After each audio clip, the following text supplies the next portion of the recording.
Theatre యాక్టింగ్కి cinema యాక్టింగ్కి తేడా ఏంటో మీకు తెలుసా? అయితే ఈ వీడియో చూసేయండి. Hello viewers, welcome back to film craft insights.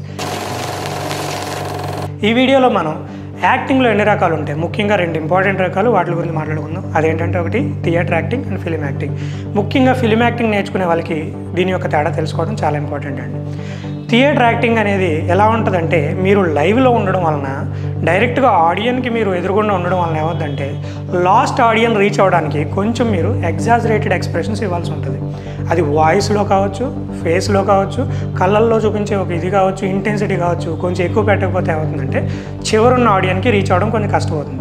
కానీ when it comes to cinema, మీరు కనుక అదే ఎగ్జాజరేషన్ పెట్టారనుకోండి, సినిమాలో ఫ్రేమ్ సైజ్ అని ఒకటి ఉంటుందండి. ఇప్పుడు క్లోజప్స్ గురించి మనం మాట్లాడుకుంటే టైట్ ఫ్రేమ్ ఇక్కడ వరకు వస్తుంది అనమాట. ఈ టైట్ ఫ్రేమ్లో కనుక మీరు ఈ రకమైన ఎగ్జాజరేషన్స్ కనుక పెట్టి చేస్తే మీరు ఆ ఫ్రేమ్లోంచి, ఆ గ్రిడ్లోంచి బయటికి వెళ్ళిపోవడం జరుగుతుంది. అంతేకాకుండా ఆ ఫ్రేమ్కి ఒక కంపోజిషన్ ఉంటుంది. ఆ కంపోజిషన్ డిస్టర్బ్ అయ్యే అవకాశం ఉంటుంది. అసలు దీని అవసరం ఎంతవరకు ఉందంటే, మీకు లాస్ట్ ఆడియన్కి రీచ్ అవ్వాలని మీరు అరవాల్సి వస్తుంది. కానీ సినిమా విషయానికి వచ్చేటప్పటికి camera is nothing but audience, camera lens is nothing but audience size. So కెమెరాలో ఆ యాంగిల్స్, ఆ డిస్టెన్స్, ఇవన్నీ మ్యాగ్నిఫికేషన్ వాల్యూ ఇవన్నీ వాళ్ళు మెయింటైన్ చేస్తారు. కాబట్టి మీరు దాని గురించి టెన్షన్ పడాల్సిన అవసరం లేదు. ఈ చిన్న విషయం మిస్ అవ్వడం వల్ల ఏమవుతుందంటే, చాలామంది థియేటర్ ఆర్టిస్టులు సినిమాకి వచ్చేటప్పటికి ఆ ఎగ్జాజరేషన్స్ నుంచి బయటికి రాకపోవడం వలన ఆ సినిమాటిక్ యాక్టింగ్లో ఉండే చిన్న ఆ మ్యాజిక్ ఏదైతే ఉంటుందో, రియలిస్టిక్ ఫార్మాట్ అంటారు దాన్ని, అది మిస్ అవ్వడం వల్ల దాంట్లో క్లిక్ అవ్వలేకపోతున్నారు. ఈ చిన్న విషయం మీరు ప్రాక్టీస్ చేయాలంటే మీరు ఏం చేయాలంటే, డైలీ కెమెరాలో ప్రాక్టీస్ చేయడం అలవాటు చేసుకుని మిమ్మల్ని మీరు ఫ్రేమ్లో చూసుకోవడం తెలుసుకోవాలి.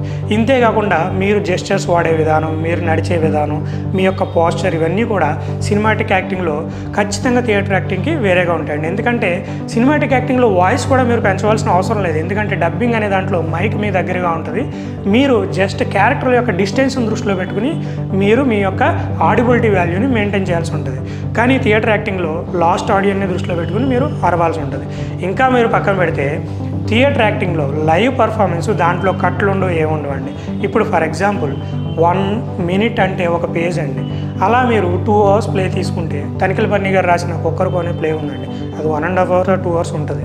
ఈ ప్లే కనుక మీరు చేస్తే కనుక దగ్గర నిమిషానికి ఒక పేజ్ అంటే 120 పేజీలు అండి. మీరు ఓవరాల్గా చూసుకుంటే 120 pages ఆఫ్ కంటెంట్ని మీరు గుర్తుపెట్టుకోవాలి. ఎందుకు గుర్తుపెట్టుకోవాలంటే, ఎదుటి వ్యక్తి ఏం చెప్తాడో, ఎక్కడ ఆపుతాడో తెలిస్తేనే మీరు ఎక్కడ మొదలు పెట్టాలో తెలుస్తుంది. నా క్యారెక్టర్ ఒకటే నేను చదువుతా అంటే కుదరదు. ఎదుటి వాళ్ళ క్యారెక్టర్ కూడా మీరు అర్థం చేసుకోవాలి. కానీ సినిమాటిక్ యాక్టింగ్ వచ్చేటప్పటికి ఏమవుద్దంటే, మీకు కట్లు, ఎడిట్లు ఇవన్నీ ఉండడం వలన, మీకు టెక్నికల్ సపోర్ట్ చాలా దొరకడం వలన ఆ లిబర్టీ మీకు వచ్చి, ఆ టైం స్పాన్ మీకు దొరికి మీకు ప్రాక్టీస్ చేసుకోవడానికి అవకాశం ఉంటుంది.